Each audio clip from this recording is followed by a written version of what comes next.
What is up, theology nerds? This is Tripp, and I'm here with my friend, the Bo Daddy. Oh, yeah. You didn't hear that air horn. The Bo Daddy. And we got a little surprise today, Bo. Okay, I'm looking at a special guest here. Yes, Josh Patterson is right here from the Rethinking Faith podcast, regular commenter during these live streams. And a few weeks ago, I volunteered you for the 20 questions game. Yeah. And it just turns out that Josh is in my house this morning. So this is your surprise. You're going to get grilled. You're getting the 20 questions right now. Oh boy. Yeah. We're going to get intimate. Wow. 20 questions. Good thing that I didn't do any research on our planned topic. Well, that's why I didn't send you my outline. But if you answer questions real quick, then that is hilarious. Oh, this is great. I will tell you all about it. It was harder. It was harder to get added to this restream than it was to get into a Pete Hegseth's text ring. Well. Oh, look at this. Lori, listen to your sermon. Oh, thanks, Lori. I had fun with that sermon. You know, it's funny. When I was planning the Daniel series, I knew the first 9 immediately what I wanted to do. I had no idea what I was going to do with that 10th one.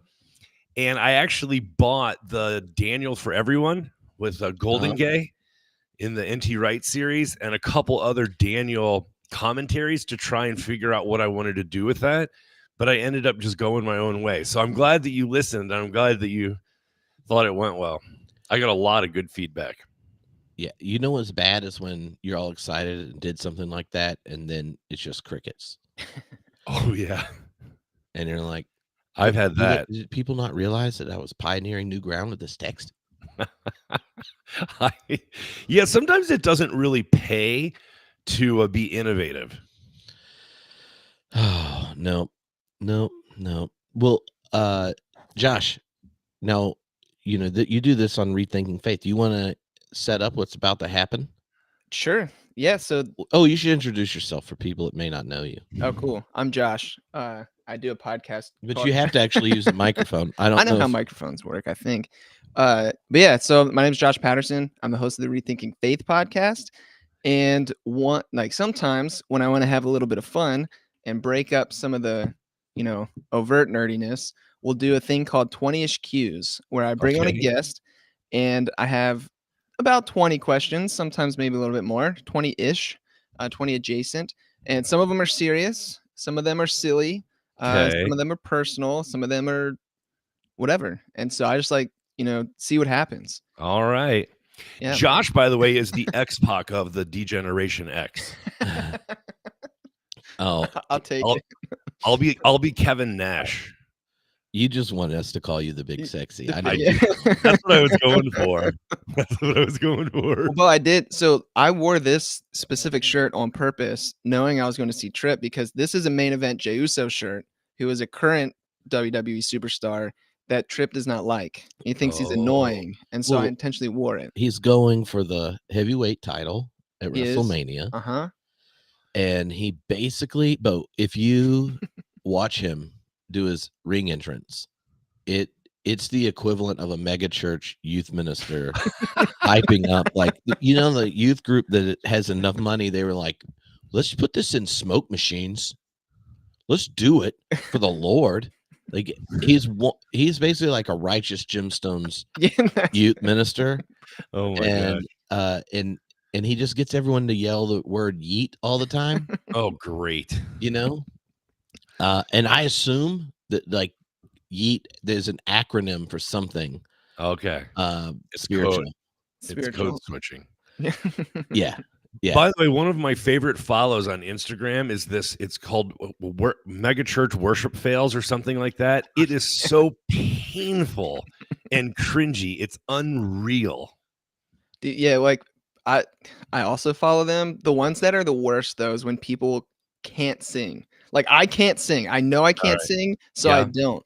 And these people that sing and can't and shouldn't, I know they're making a joyful noise into the Lord, but some noises don't need to be made. Unreal, man. You don't have the same hermeneutic God does. You're like, what? Some joyful noises are best left private. Yes. Not shared and amplified. In your closet, go and pray in secret. That's where you make your joyful noise. Yeet. All right. Yeah. Oh, yeah. Oh, on top of his song, Bo. Yeah. Where he's just like doing this number and everyone's doing it. Yeah. And yeet, yeet, yeet, yeet. When he's just, talking smack. What is the phrase y'all? The Uso bit? Yeah. No, on the what do y'all call it when wrestlers are just like when they're super talking? Over? Oh, like I don't know, doing it when they're smack talking, just talking trash. I know on the wrestling podcast, he's promo. Yeah, cutting a promo. Cutting a promo. Sometimes he just wants everyone in the crowd to yell, so he'll like pause and be like, Tripp is here to do the 20 questions. Yeet. And then everyone in the auditorium's like, yeet. And you're just like, he pioneered that at a youth retreat. It's like the Stone Cold yes, or like what? Not yes. Sorry, Ryan's going to kill me for messing that up. Stone Cold will say what? He'll talk and they'll go what? Yeah, but see, Stone Cold is like the guy that's married to someone that goes to your church every Sunday that you go hunting with twice a year because he told his wife he would do something religious. Drink beers in the parking lot. Yeah. Yeah, he's only at the fish fry, and he's never actually been in worship, but he volunteers for stuff just to be seen. And in the memorial garden, right out the back of the church kitchen, he leaves his beer and cigarettes. So he just kind of like walks out there, and everyone's like, "Oh, he's just a big volunteer," but you've never seen him in a worship service. And he probably, if he's in North Carolina, skips church during the ACC tournament. That's we had this I had those people at my church. We had almost this exact scenario a couple months ago at church. We had a young family. They wanted to dedicate their baby. And this guy that you're talking about, first time I've ever met him, and he was in the service. And at one point, he got up to go, I thought go to the bathroom. It turns out he's anti-tattoo. Oh. And my sermon was about how Christian tattoos are always word-based because we don't trust images, and how we always have to, like, if you walk into a mega church, outside their coffee shop on the big wall, there's always going to be like a beautiful, like a nature painting, but then underneath it'll tell you what you're supposed to get out of it, like peace or patience, Yeah, like can't let you figure that one out yourself. Yeah. So my sermon was about how we're logocentric and how the words that we have inherited form us, inform us, and have the potential to transform our interaction with the world. I thought it was a really, really fun sermon, but I didn't know. No one told me he was anti-tattoo. Watch out. You got to direct people when they look at a photo. And it's not just Protestants. It's also elementary school classrooms. You see a cute cat and you're like, what are we going to do with this cat? Oh, hang in there. Look at him. He's got his claw working. Oh, man. I was trying to memorize my multiplication tables and I wanted to give up when I got to the sixes. They get so confused. Hang in there. And then I thought of that cat. And I was like, it's like Puss in Boots. No, it's not. It says hang in there. It's an invitation for perseverance in the face of multiplication tables. Yeah. Thank God. A gentle exhortation. I'm just glad they labeled it. I was going to get distracted by Puss in Boots. And then I would know what about Antonio Banderas. And then the next thing you know, I'm thinking of movies he's actually in. And then it skips around and somehow I'm thinking about Selma Hayek. I don't know what happened. But now that it said hang in there, I got it. You know what that makes me think of? There's an amazing website called The Work of the People that our friend Travis does. And he does these visual liturgies. They're like the best thing I mean, around here we have a lot of digital subscriptions, online subscriptions. That's the best money we spend ever is for those videos. And but you can download them either with the text that comes up on the screen, but I prefer to download them without the text so that people can just reflect either on the music, it's a gateway to Catholicism, the message, or just the images, just interact with the images. But one time I downloaded one, and I guess the text on the screen isn't the same as what the narrator is saying. And it exposed a generational gap. Everyone 60 and older could not handle this video. It drove them crazy that the words on the screen weren't the words that the narrator was saying or the lyrics of the song. It drove them crazy. And you know what? That would have been a good time to have a cool picture of a cat in the side of your sanctuary. And it's just like, hang in there. Yes. You want to know funny thing about, so Travis has come to a couple events, like when I was at Claremont and stuff, but he came to the Big Tent Christianity event in North Carolina. Okay. And after it, we have this like giant bonfire party thing with a bunch of the people that are there.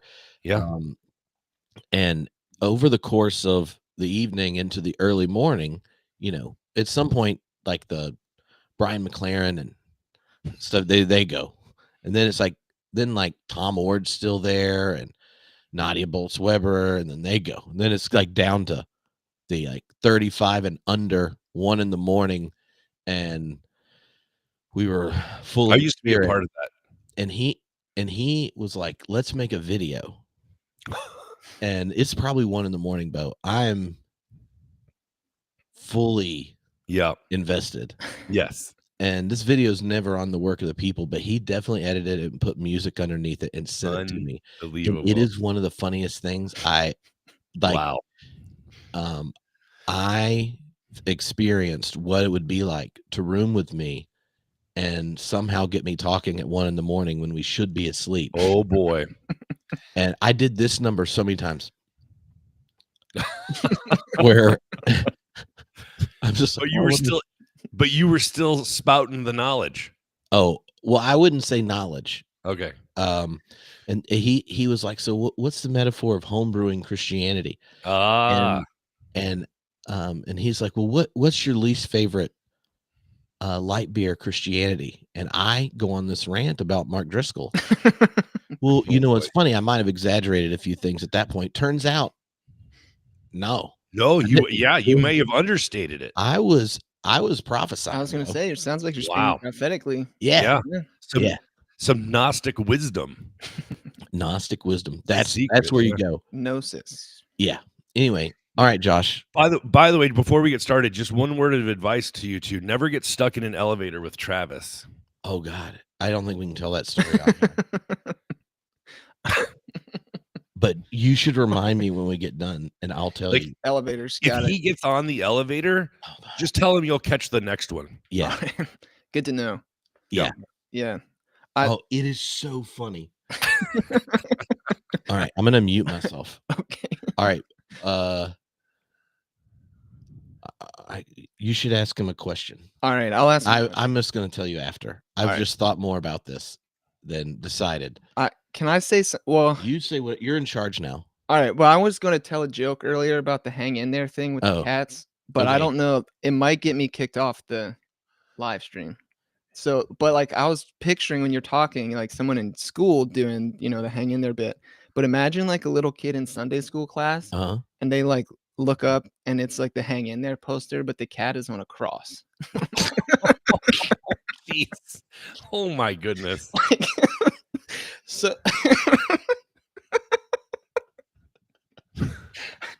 like what did that like, do you think like the upper room would publish something like that, Bill, in the method? I think the Babylon Bee would. All right, I won't say anything like that again, I promise. Hey Josh, do you know someone named AI Patterson? Yeah, that's my dad. Yeah. Hi, Dad. Well, I'm going to get in trouble for making a crucifixion joke for cats. But well, it is Lent. Yeah, it's true. Yeah, it's thematically appropriate. Yeah, it's liturgically on brand. Also, become all things to all people. I'm sure people listening have cats. Cats want to see themselves in the liturgy. I don't think it's a problem. Yeah. Anyway, first question in 20's Q's, Bo. I'll start. I'll be nice. I'll give you an easy one. Okay. And one that'll highlight your line of work. So, what do you wish more people knew or understood about being a pastor? Oh man, that it. So it's a calling. It doesn't originate with you, and therefore it existed before you started and will outlast you. Just handle it well in the moment, in the years that you have, and don't make it about you. And even if it is rewarding, it can't be your whole identity. Yeah, it's not you. It's the work of God's Spirit. And so yeah, I have something very specific in my head, but I'm trying not to, share too many details. Oh. If people get their worth and value out of the affirmation or success of ministry, it doesn't go well. I mean, it's fruit that spoils quickly. Yeah. Yeah. All right. Well, I'll follow that by, this is a bit of a fun one. I'm going to give you 3 people, and you have to choose which one of them is your new associate pastor. Oh yeah. All right. You can use one, and you have to pick one of these 3 people and then explain why them and why not the others. All right. Okay.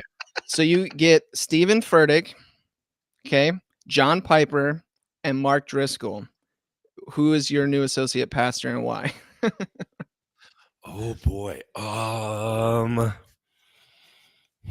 As tempting as Furtick is, because he would come with a following and a platform, I think I have, and Driscoll's too erratic and bombastic. I think I got to go. Did you say John Piper or John MacArthur? Piper. Yeah, MacArthur problematic because of the whole covering up kitty toucher thing. Yeah. I think generationally, I got to go with Piper.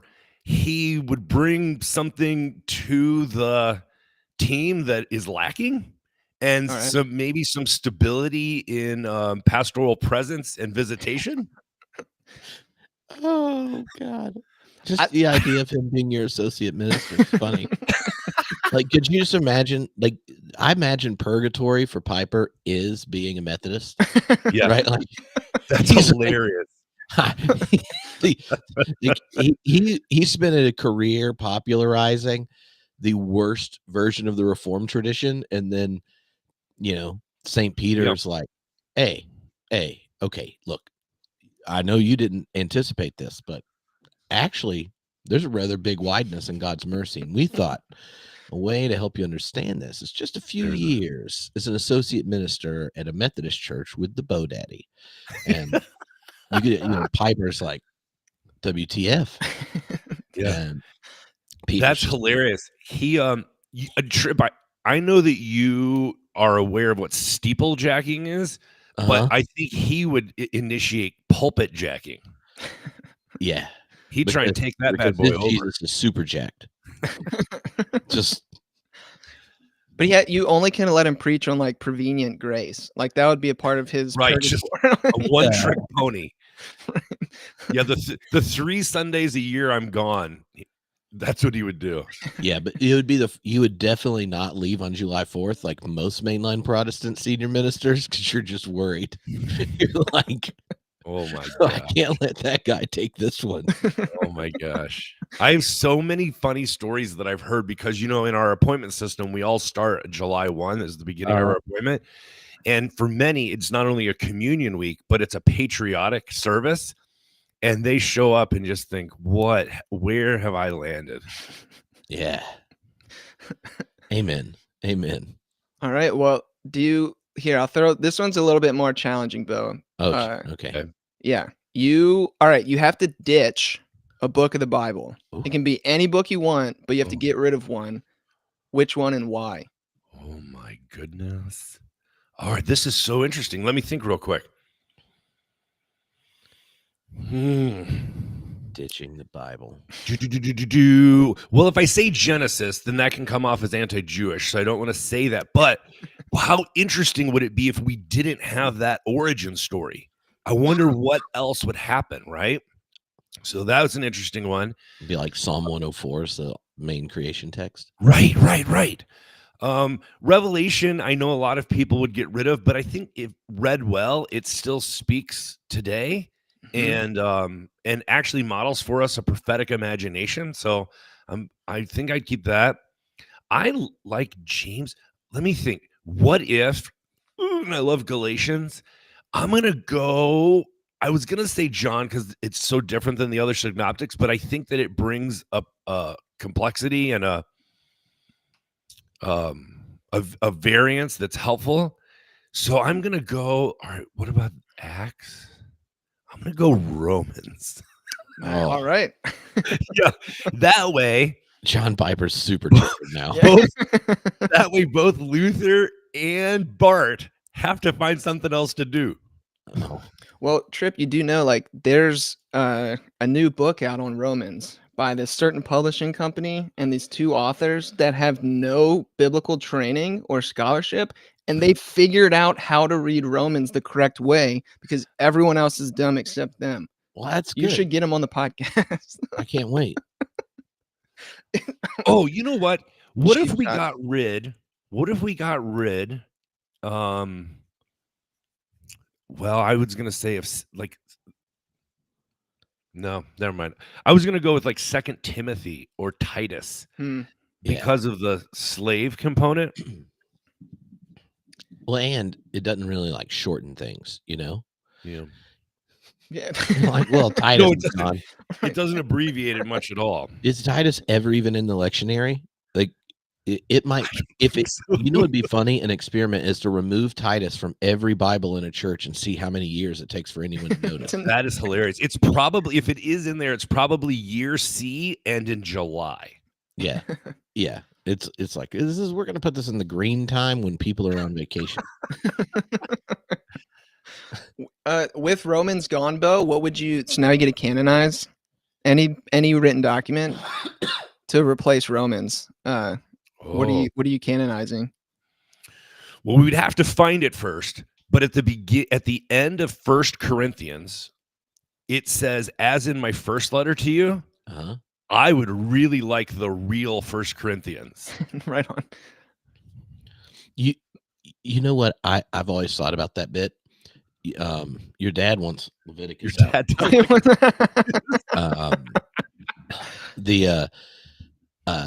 you know how Derrida has this whole bit where he talks about years later people are going through Nietzsche's stuff and he finds a note in his desk that says, "I went for a walk and forgot my umbrella," something like that. It was like relatively this aside, and he's like, "You could take this as the key and rework everything in Nietzsche's own writing. Like, what if this is the key to understanding it? Or this text is not talking about his output at all, right? Like the umbrella is not like his self-reflection on the geist of his work or anything. It's just, I should remember to bring my umbrella." And so you could do that. You could actually write a commentary on this letter we don't have. Yeah. You could just be like, Derrida told me Derrida could do it to Nietzsche. I can do it to Paul's Corinthians correspondence that got put in the junk folder. If we couldn't find the real 1 Corinthians, another candidate for me would be this book called Warrior, King, Magician, Lover, The Archetypes of a Man. It's a Jungian archetypal look at masculinity. Now, I know some people may be like, that's very male centric. Here's the thing. But if we had a healthier masculinity, then we could smash the patriarchy, which is unhealthy for all of us. Wow. I don't know. I was thinking maps of meaning. Yeah. Have you heard the latest trend in masculinity? Apparently, if you're an alpha male, you're supposed to shave off your eyelashes because eyelashes are feminine. Really? Yeah. And so what I've learned eyebrows or eyelashes? No, your eyelashes. You know the things that protect your eyeballs? Yeah, apparently they're woke. They have to go. Oh. In fairness, I did this one time, but by accident. My allergies were so bad that my eyelashes were sticking together, and I used my little Swiss Army knife to trim them, I didn't think anyone would even notice. And if anyone noticed. Bo started the trend. Oh my. But what I learned is that these alpha males are comfortable in recognizing that sometimes there are features of our body that don't make us feel like our gender. Yeah. And they're okay with changing them to live into a more masculine presentation. So they're learning. Oh my. I'm not allowed back, but I'm going to see myself out. Yeah, you should just ask him a question. Well, actually, I thought you should ask him a question. This is fun. Throwing at him. Let's see, what kind of question do I want to ask Bo? Okay, Bo. Yeah. We have ended up in hotel rooms a bunch of times together. Yeah. When we left home together, what's the most awkward moment you can think of? Or you could pick silliest, but like some story Josh will have never heard of something weird that happened with us when we were not at home. Some weird thing we went and did together. It was actually not in a hotel room. It's when we couldn't get into our hotel room, and we got stuck down in the lobby, and we ended up causing such a ruckus because people kept coming in and sitting with us and having refreshments, and it got so rowdy and out of control, and we couldn't get a hold of Doug Paget, who was supposed to let us into our room. But it turned out that he had actually given the key, I think, at the front desk. But like, I forget that we were supposed to give some name, but we didn't know that. And we ended up making a mess of the lobby in the hotel because we were sat there for hours. Yeah. And like people that were at the event that had rooms and stuff would, go to check in, and then we just start talking to them. But isn't that when like Mark Scandrett showed up with the because he was like carrying a handle of Evan Williams, and like, it got so bad at one point that I tried to recreate the poem that the New Jersey poet laureate got fired for after 9/11. If you guys remember that controversial poem, I did a presentation of it. And it was bad. It was just like funny because we had nowhere to go.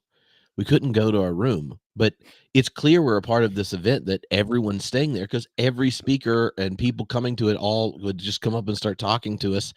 And then slowly we're just like, well, I guess we'll just hang out. And after enough time, you're like, why can't we have a party in the lobby? We can't go to our room. Game on. Start ordering pizza to be delivered to a hotel lobby. The other memory that comes to mind is not at a hotel room, but a tent at Wild Goose West. A number of things that happened at tents at Wild Goose West.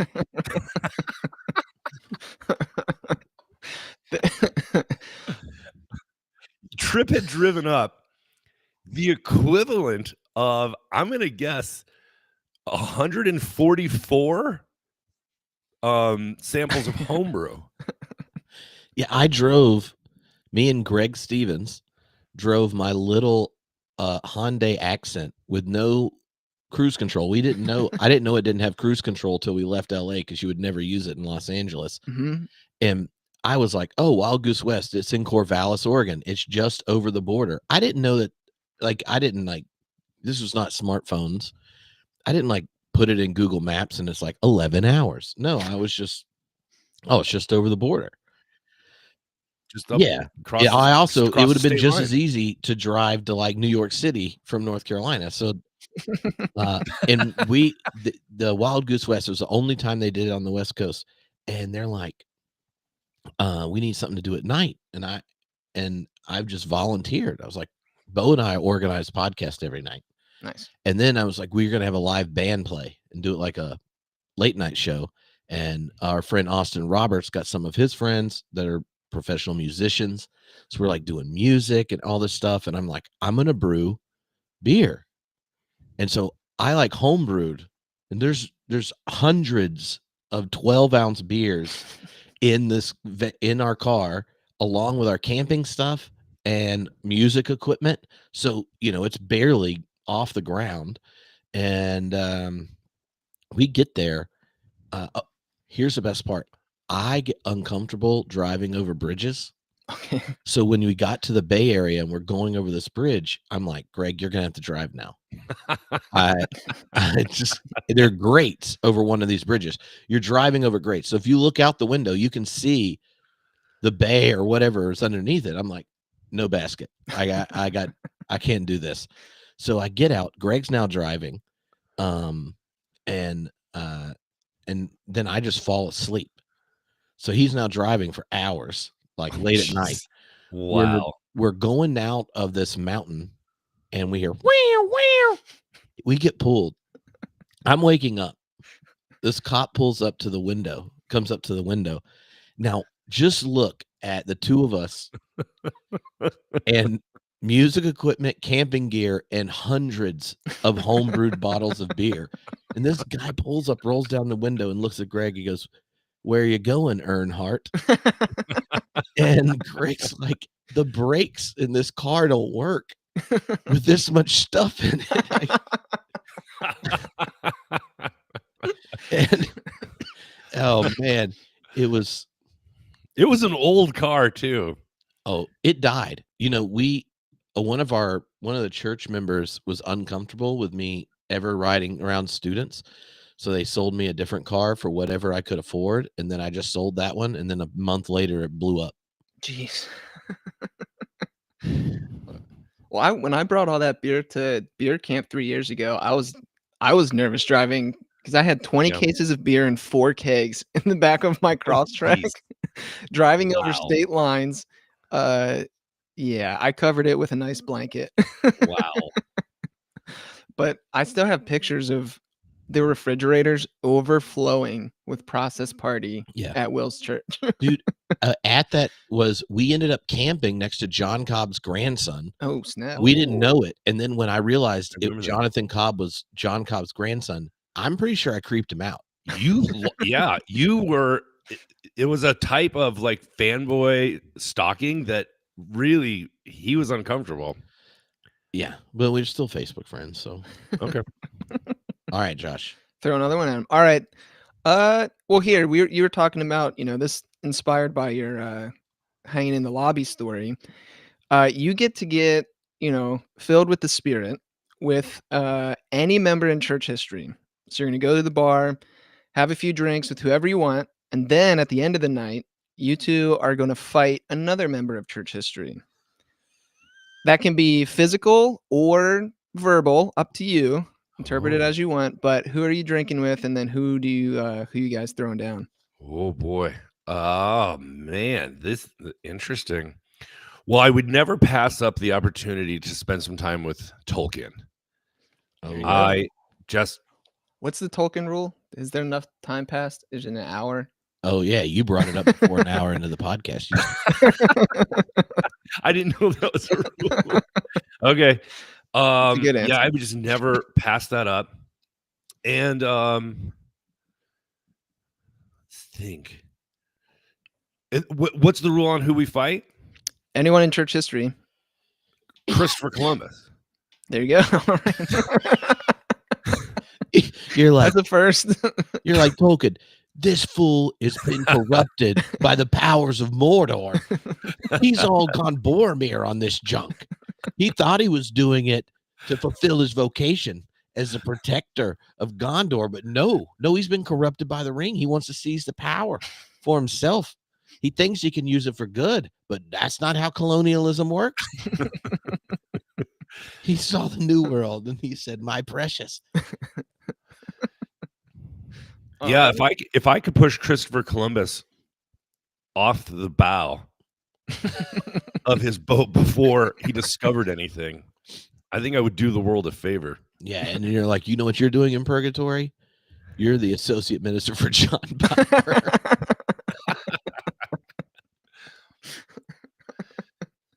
I might also go after Dante. Oh, there you go. Yeah. But I feel like Dante is one of those things, all kind of depends on how you read it. It's just like he's one of those people where like people really read him so poorly. You're like, did we have to do this? Well, I would say to Josh's dad the same for Leviticus. I think people read it so poorly, but read properly, there's a tender-heartedness of God trying to protect God's people. Mm-hmm. There you go. All right. Well, Bo, what's a popular Christian doctrine that needs to die?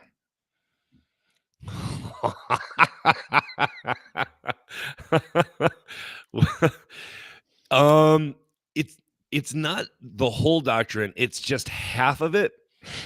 It's the difference between inspiration and infallibility. They have become merged, right? They got amalgamated, and the difference between them needs to it needs to be clarified. So I would say infallibility needs to die, even though yeah, let's go with infallibility. Reasonable. Yeah.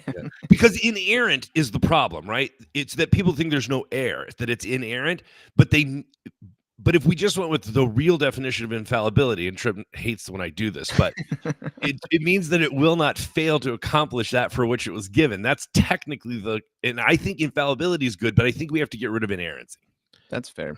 Yeah, he's trolling me. Well, all right. Well, in similar fashion, what is the most difficult aspect of your own faith that you had to rethink? Oh boy. Ooh. Well, I mean, it has to be the problem of evil and the doctrine of sin. Because I was raised in a holiness denomination, we took sin really seriously, but I think that it traumatized me a little bit as a youth because I wasn't, I was a regular teenager, but I always felt bad for just being human, sort of thing. And then had to learn. I learned really. I tell my wife this all the time. If you have my personality, if you're a sensitive heart and a self-reflective person, you shouldn't be raised evangelical in a holiness denomination. It's a bad fit, and it makes you self-conscious and shame based in a way. It's just, I had to redo that whole thing. I mean, problem of evil was my entryway into the slippery slope of open and relational theology that ultimately led me to become a process person. So, oh, you're one of those. I am one of those. Somebody, by the way, or your dad asked if I rap. The answer is no, because that's cultural appropriation. Nice.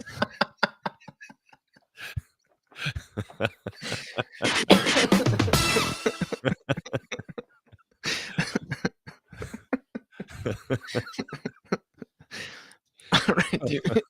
What? Yeah, that threw me. Here, all right. Here's a fun one. Why are you not an atheist? Oh, what a great! That's a fantastic. That's not a fun one. That's the deepest one. 2 reasons. One is I have had some very, very powerful experiences, and because of people like Paul Ricoeur and the concept of second naivete, I have been I just feel so fortunate that I've been able to circle back and hold on to my faith, even though I interpret those experiences different, that I don't need to explain them away or poo-poo on them, that I'm not embarrassed that I was charismatic and like really, really into it. So that, I mean, the one thing is just my experiences, right? And when you are a Wesleyan, that's my theological orientation, you get to have this thing called the Wesleyan quadrilateral that integrates experience and lets those experiences inform they're a location of revelation. So I would say my experiences are one thing. The other thing is when I read feminist or post-colonial perspectives theologically, I understand that there is a generous, ironic, much larger view of the divine, eternal, transcendent than I could possibly engage or explain, and it just fills me with wonder.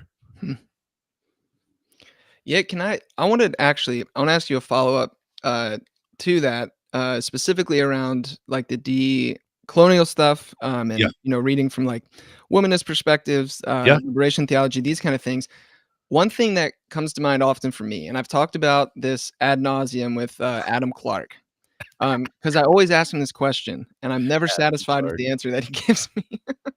But within like that tradition, I always ask, like, why is open and relational thought or process thought not more appreciated and accepted within this tradition? Because for me, if I was an oppressed person and I could have the notion that like, oh, God isn't willing this or causing it, but rather like is actively, present in each moment, luring creation forward.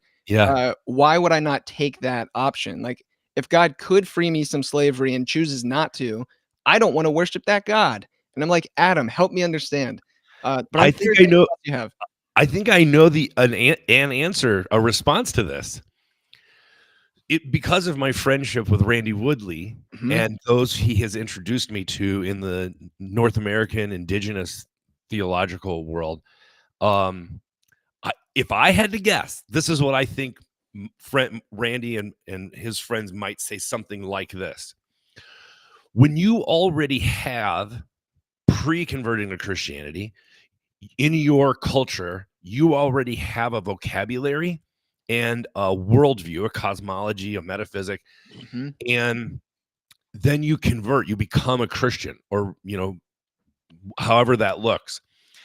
So now you've added a second layer to that. And so then go on to have to learn an entirely new vocabulary that's also English based, right? And it framed in a Western perspective, if you want to go with that, that would be a third layer that you'd be adding, you'd be like tripling, right? Versus just doing Christianity well. There you go. Right? It actually, if you decolonize your Christianity, you have the raw data, you have the ingredients already for a good thing.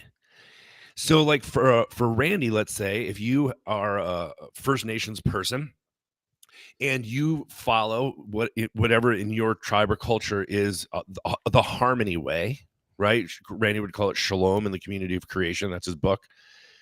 And you become a Christian, right? Maybe in a good way, then you already have complicated it and layered and in a way that you don't want to do that again a third time. So that would be my suspicion is we're not even doing regular Christianity that well. Why would we then also add this philosophical, linguistic extra layer to it where you have to learn an entirely third vocabulary? And yeah, that would be my guess. Yeah. I don't know. The conversation with Adam is super interesting. And that's definitely a part of it. Like we talked about the like basically having the ability to sit around and form philosophical concepts and ideas is like a privilege when like you're just trying to survive. Yeah. Is a whole different story. So I don't know. I was curious because that I still get hung up on that. I think I think Randy would probably say something about, well, just do Christianity well. Don't make it more complicated. Yeah. That's fair enough.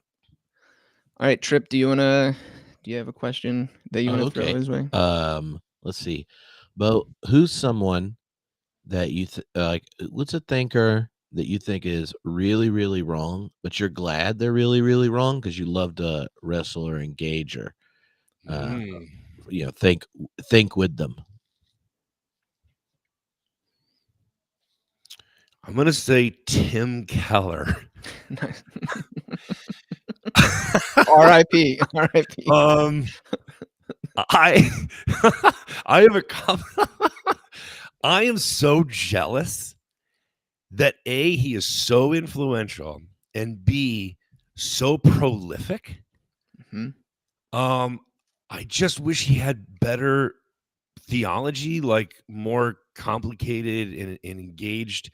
Although, by the way, there's somebody in my Wednesday night Bible study who said that Tim Keller has a new book out about, I think it's about evangelizing atheists, that is like truly helping this guy. And so now I'm like, I wonder how that works. Anyway, I would have to say Tim Keller. Did he write it? How does he have a new book out? Was it like in progress prior to him passing away? That would make sense. Yeah. Like, either that or someone's channeling Keller, which, maybe it's just new to this guy. I don't know the story. It just really intrigued me. Yeah. So here's a funny note about Tim Keller. My father was a seminary professor who he ran the Doctor of Ministry program at his seminary. And once in a while, they would let master's level students in the last year of their program, they could take upper level classes. And so sometimes he had master's level students in the D-Min classes.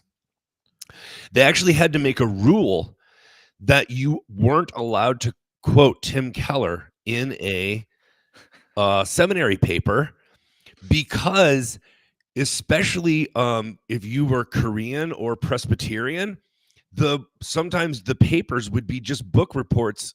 Like the entire bibliography would just be 6 Tim Keller books. So I'm sort of intrigued. Like I'm a little jealous of that guy. Oh my. There are certain figures I wish I could have outlawed at the University of Edinburgh in the philosophy of religion papers. Where I'm like, oh, it's one of these papers. All right. Should I throw him another one? Let's see. All right. This is fun. So if Jesus were to appear before you right now, physically, what question do you want to ask him? Oh man. What question would I ask him? And if you want to like make it more fun, you could differentiate between the historic Jesus and Christ of faith. All right. So you could do that. All right. I think this is probably my biggest question.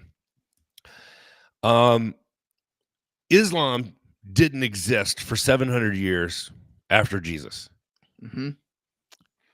They celebrate the prophet Isa, right? As a prophet, a revelation of God, a revealer. But they don't believe that God has any children. Muslims don't. And so our language around the Son of God being relational language, I would love to ask him the Muslim question. Like, is Allah your Abba? That's what I would ask. That's a good one. It's the same God, right? It's the God of Abraham, Isaac, and Jacob. Yeah, in theory, yeah. Right. I just want to make sure. Oh, it'd be, and then you're like, and the follow up, which is more annoying? And you like name like some kind of like some like health and wealth, like is Joel Osteen or Muhammad? You know, and you start going through the list. Yeah. And just so you hear him say like how annoying some of these Christians are. It's just like, I think it would. Oh, that's worse. It's worse.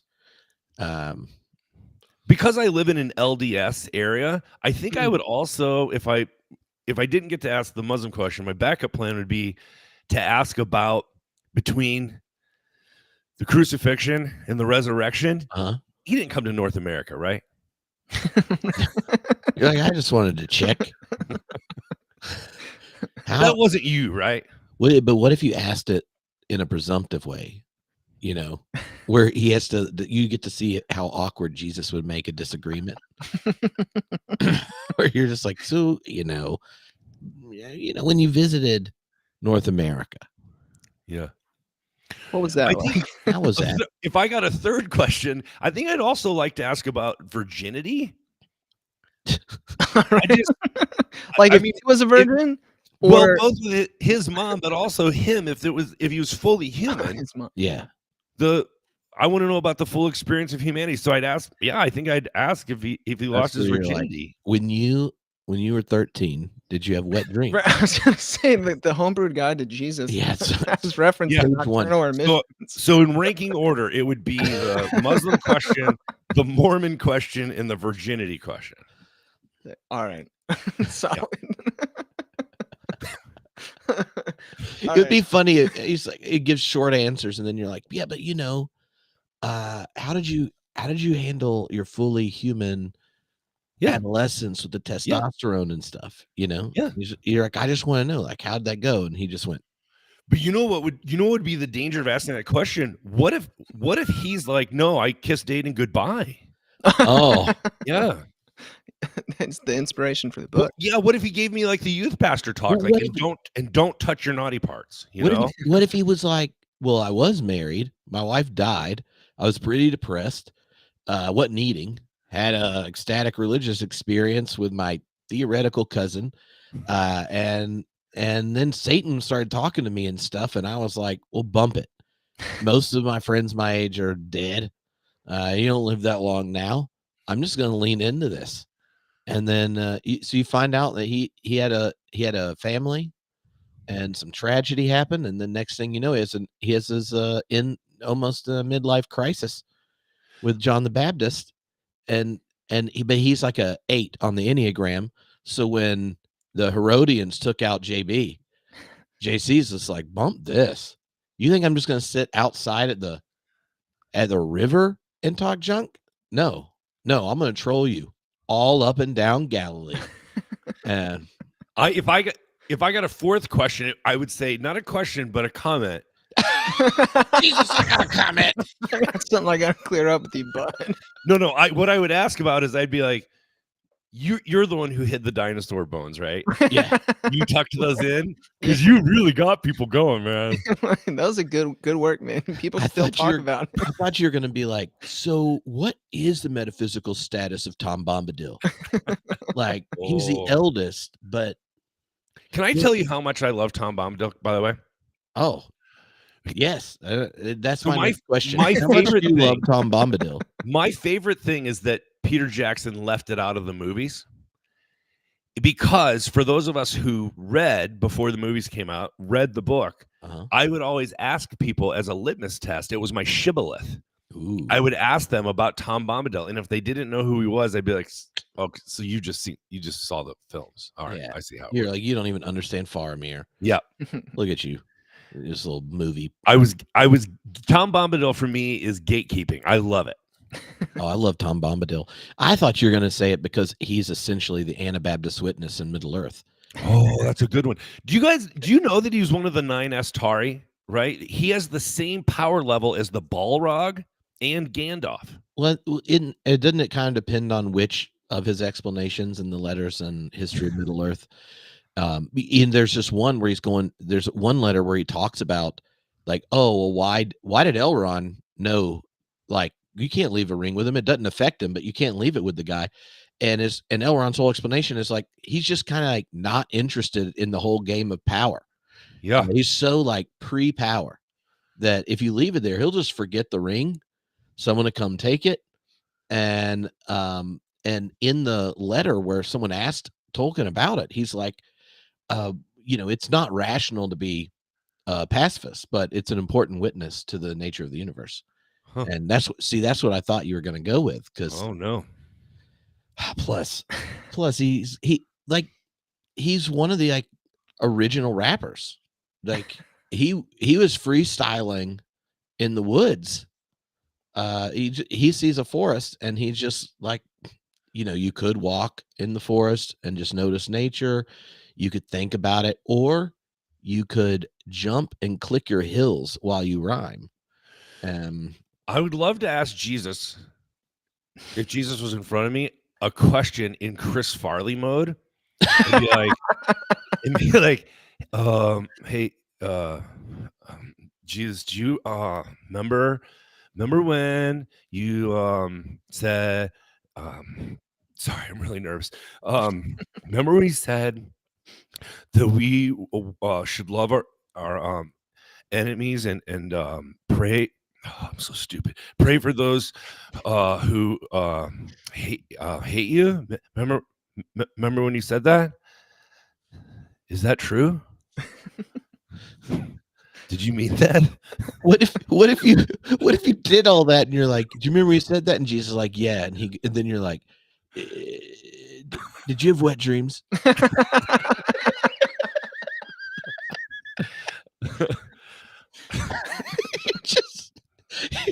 Jesus is like, Josh, why did you make this prompt? It's a good prompt. All right, well, I'll try to rein it back in here. So, within like the Christian tradition, I would say that there are various models of God that exist, right? Like the Calvinist God is vastly different than the God of process thought, for example. So, knowing that that's true, and we have all these different models of God. Yeah. What makes a model of God worthy of worship? Oh boy. How do we decide? You mean besides ontological existence? Yeah. So here's what I would say. This is actually one of my things that drives me crazy, is that when people don't take seriously critiques like Fairbox, that we need to be careful that we're not just supersizing ourselves and projecting it onto the heavens and basically worshiping a big us. I can't tell you how many people tell me like that they think God is X, Y, and Z. And I go, sounds a lot like you, just up in the sky, and they'll say, or here's the other one, is they'll frame it in the negative and they'll say, if that is what God is like, I want nothing to do with God. Right. And I just think, well, who are you, you little pissant? Like, you don't get to say that. But I have a different perspective on it. Look, if God turns out that pastorally, yeah, that's not my pastoral voice. Look, if God turns out to be just a big version of Mark Driscoll, still God. Or if God is a poop throwing monkey, whoa, right? It's still God. So whatever that God is like, if that God gets to decide if I go to the good place or the bad place, I want to be on that God's good side. What about the neutral place? The neutral place? Yeah, have you seen the Good Place show? The TV show? Hey, man. You should know this about me. I'm a little bit of a media hipster. If too many people like something or recommend it to me, I can't. I developed a taste aversion. Don't watch it. I promise if you watch it, I would not want to talk about it. So many people have told me that I should watch it that I'm already over. It's terrible. It's don't watch worst show. If I dare you not to watch it. Here's the thing. I basically only watch media if there's nudity or explosions. Oh. Right? And so because I have enough talking in my day, like I get paid to listen to people talk. I have to answer the phone. People talk. I don't need more talking. Is this what happens at the dinner table when y'all are trying to decide what to watch? You're like, you're like boobs and bums. Boobs and bombs. But here's the thing, man. Like the truth is, you know, I've been married 31 years.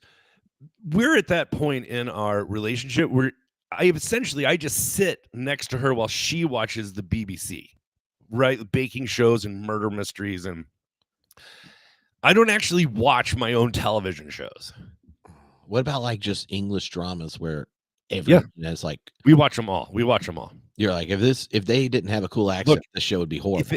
If it's about midwives, we watch it. If it's about veterinarians in the 18th century, or we watch them all. We just watch everything. What about YouTube videos on how to fix bikes? Well, that's what I do. I watch videos. I watch YouTube videos.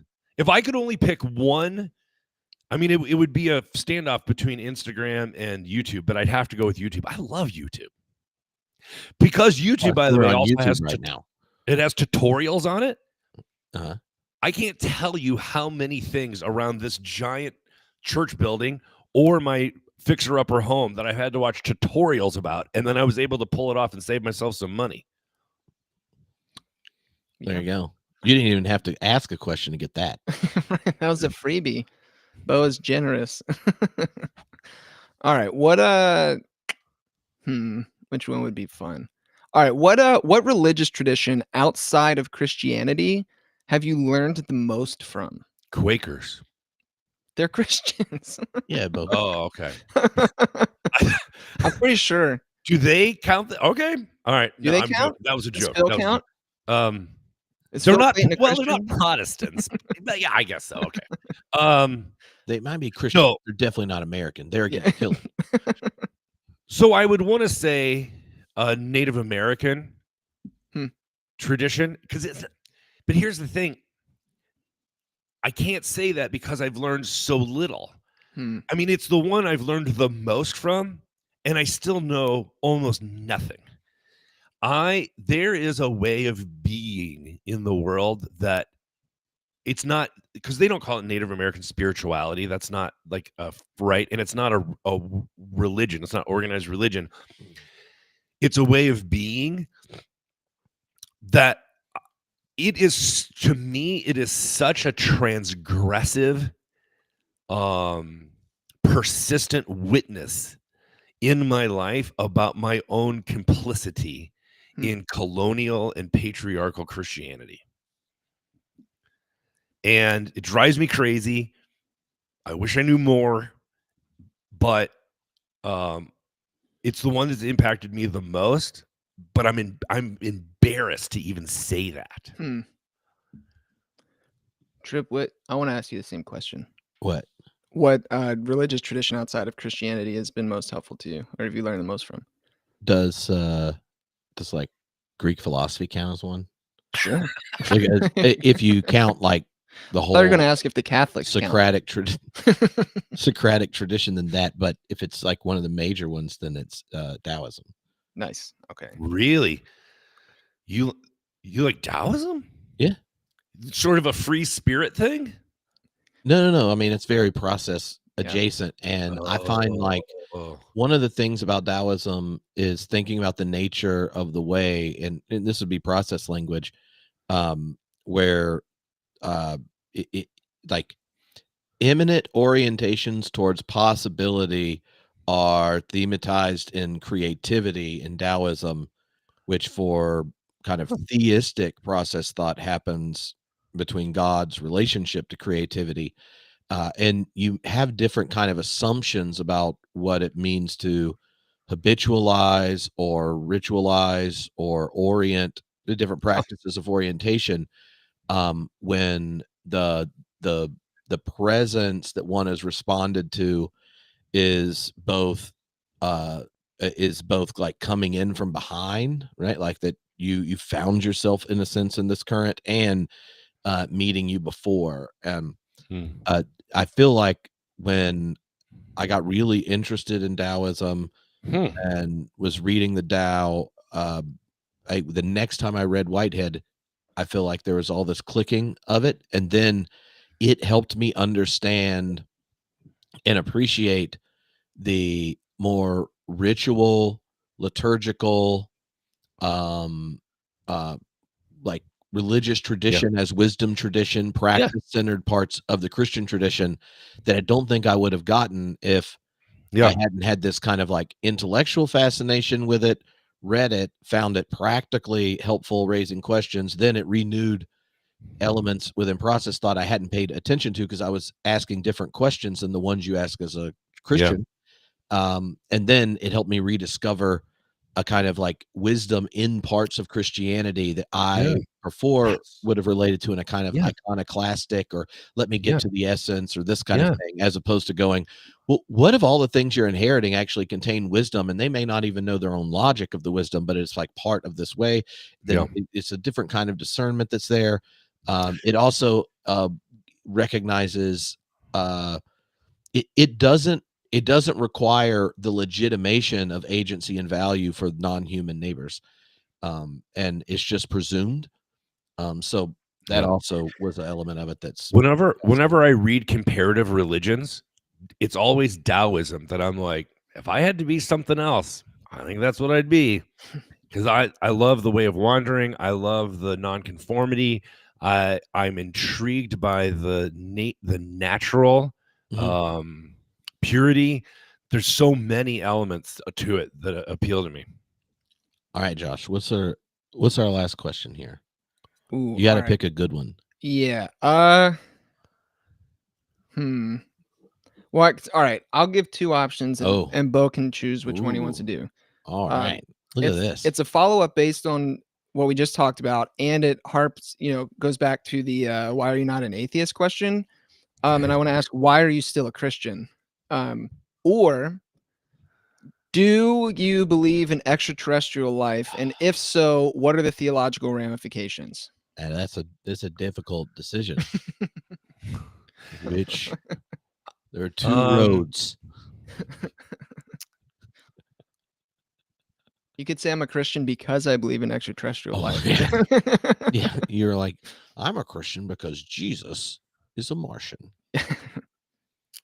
I am still a Christian, and I think it's because I have just been so fortunate, and I'm so grateful and humbled by this, that at every step of my journey, I have encountered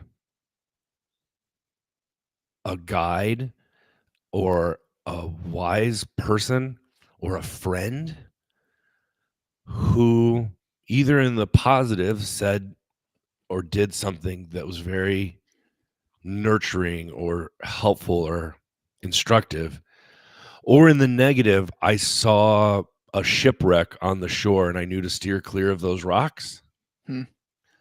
I can't believe I've made it this far still being a Christian. It shocks me. I'm one of the only ones I know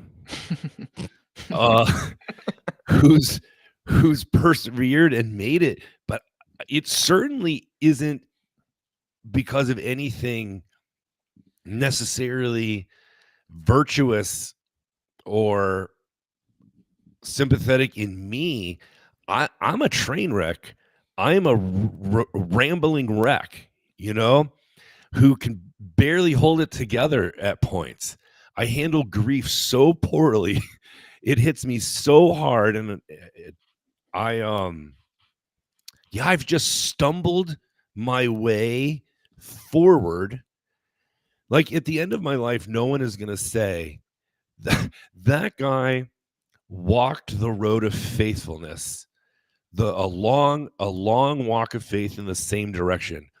People will be like, that guy stumbled, tripped, crashed, got disoriented, turned himself around. How the hell he made it as far as he did is beyond comprehension. So I am, but I don't think it's because of anything inherently that I can articulate or pass on. I have just had the good fortune to either talk with people who have become nuns and duns, who, as I listen to them, I just realize, okay, well, that's not where I'm at. Or somebody who is made different than me. They have a different temperament and personality and history and social location. And they just either point me in the right direction or give me just whatever that one step is that I can get over the next hurdle. And I'm just so grateful for the journey that I've had. And it hasn't been easy, but yeah, here I stand and I can do no other. All right. There you go, Josh. Yeah, well done. Good work, Bo. Oh, thanks. Congratulations. Hey, also, Lori would like really you to know you're normal. Yes. All too normal. Yeah, you say that, but I've known you a long time. I wouldn't have used normal. I know. I actually, I would say, Lori, and I appreciate you saying this. I would say my experience has been normal. I am not normal. I'm a weirdo. I am a very strange person. And if you're in the appointment system of the Methodist and they move you churches, you don't have a choice. You don't interview, right? You don't get hired. So when you show up, people reflect back to you how strange you are. We've never had a pastor like you. Oh, yeah. And then they see one of your tattoos. Yeah, so I wear long sleeves when I'm in the introductory thing, but my first Sunday, and I wear a sports jacket until it's time to preach. Then I take off my sports jacket, I put on my stole with the short sleeves, and you can tell people are like, uh-oh. Uh-oh. Yeah. I know. I meant to get you to ask about his tattoos. That would have been a fun question. Oh. We can do that. Well, if you have tattoos, you're going to hell. So yeah. They're very problematic. I wouldn't recommend getting tattoos. Yeah. Probably gonna get Josh, when you and I were at the Airbnb, I showed you my Lord of the Rings tattoo, right? Perhaps. I mean, I was also hanging out with the Holy Spirit a lot there. Oh, I know what it was. You and Ryan were up by the hot tub. I remember exactly what it was. Yeah. That was the first time Ryan had a cigar. I do remember you showing us. Yes. Yeah. I love this ticker. Oh yeah. Hey, thanks for asking the questions. That was really fun, and I feel honored that I got to be like centered, and that's really a lot of fun actually to answer those questions. All right. Well, next time, Josh, you're just in the area, you can come back. You can come back and hang out with us. Sounds good. Josh and I are going to go see Jean-Luc Marion give a lecture at Duke today. You stop. Nope. That's happening. Story. It's happening. Yeah. His new, which he says his last book is magnum opus on Revelation, just came out, and he's going to talk about it. And wow, I'm pretty excited. You're gonna even though when I've watched his YouTube lectures, he talks slow with a thick French accent, and it requires a level of attention that is a bit demanding for me. But I'm familiar enough with him that I think I'll be able to hang in there. I told Cora and Haven this morning, I was like, oh, well, I won't be home when y'all get back, but I'll be back before you go to bed. And they're like, what are you doing? I'm like, I'm going to see Jean-Luc Marion. And they ask who he is. And then they're like, never mind, we don't want to know. And I said, I was thinking since he's in North Carolina, it might be good for him to feel welcomed. I could just use a good North Carolina accent and say, hey, Jean-Luc Marianne. And they both look at me like, but no, don't do that. And I said, I can do it and not break rank. Hey, Marianne, I was reading your book on the Revelations, and and Cora says, pick up a croissant sandwich on the way. Just offend him at every level. Burger King has ones where you can get all sorts of stuff on it. Cora said, Dad, if you do that, what happens if there's someone there who who sees you on YouTube, they'll know you're pretending. So I don't think you should do it. And I was like, actually, that kind of makes me think it would be even more enjoyable. But that's pretty funny. Get other people in on it. Well, enjoy being Luke, Marianne. Enjoy being together today. I'm quite jealous. My aunt's also named Marianne. You're really good at this character. Character is basically how I sounded before I got to Claremont. Wow. Hey, Marianne, you want to go Waffle House? They got a service charge for them eggs now. Thanks, Biden. Oh, boy. All right. Thank you all for hanging out.